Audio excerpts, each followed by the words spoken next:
And this man pulls up, and he was a doctor. And he said, I didn't know where else to bring this young man. This young man was a Navajo Indian young man. And he said he came into my office, and he had this lump in his chest. And he said, at first I thought it was some kind of boil or something, and so I slid it open, and he said, this is what came out. And it was a small leather pouch. And in that leather pouch, it had a few little things, and we found out that this young man was going through something which you see on television, but it's something that is common amongst those people. He was going to be a skinwalker, and he had to do something that he refused to do, and so they put a curse on him, and this little medicine bag appeared inside of his chest. We battle not with flesh and blood. So if we think we can defeat the enemy by going around singing Kumbaya and saying a prayer while we're putting our makeup on in the car, we're fooling ourselves. When we went out to pastor our first church in Santa Fe, New Mexico, Santa Fe was, I don't know if it still is, a headquarters for witchcraft. They had all kinds of things that happened there, and I won't get into anything, but it's bad when the whole city celebrates the Day of the Dead and they burn a giant zozobro. You know, things are going to happen. It's a demon.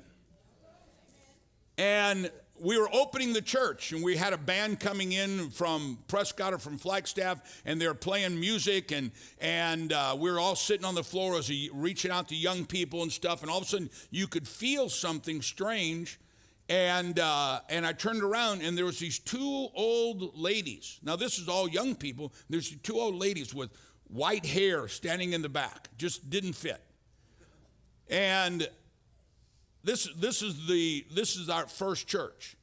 And so afterwards, I said, man, that was something strange going on there. The next morning we get up and we come, this was Saturday night, next morning we come to do church. We had about, we're just starting the church. The church is about a week old or 2 weeks old, and so we had like 15 people there. And while I'm preaching, I saw this vision flash in front of me.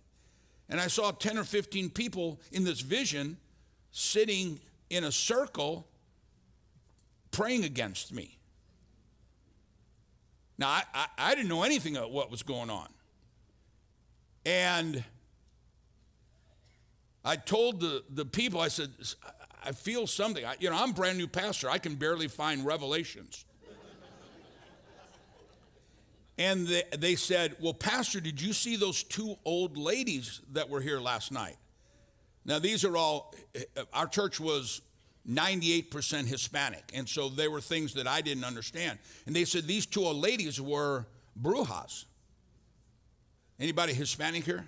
You know what a bruja is?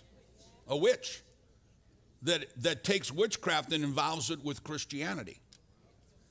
And so we went back while they were standing. They said usually they put something in the building. And so they had been standing back by this little stand where we keep tracks and everything. Went back there, and sure enough, they put an object back there. So we prayed against it. We went home and walked into my house, and we had 3 or 4 birds, and they were all dead. And all of a sudden, I felt this thing come on me. And Tiz and I, it's like we couldn't move. And after a few minutes, all of a sudden the phone rings, and it was a friend of ours, Ron Simpkins, who was the associate pastor back in Flagstaff where I came from. And he goes, we're just coming out of church. He said, I had this overwhelming feeling that something's wrong. Are you okay? So I told him what had happened. And he said, no weapon formed against us shall prosper. And spoke these words. We went to church that night, and somebody had taken blood and guts of some animal and smeared it all over the front door. And I realized we're not in Kansas anymore. But in 3 years, we saw 6,000 young people give their lives to Jesus. Is it okay to tell these things? I was praying for a man one time. We were doing a prayer line, going down praying for healing.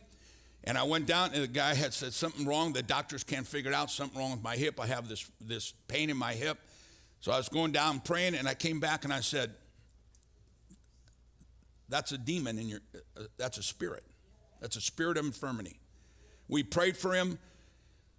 About a month later, we were somewhere, and his pastor came up and said, you remember that guy in when you came to our church? And I said, yeah. And he said he went to the doctor, and the doctor x-rayed his hip, and he said, here's the x-ray. And in that x-ray, where his hip socket was, where you said, I bind that spirit of infirmity, there was a face. It's not like, oh yeah, I can see it. No, it was a face.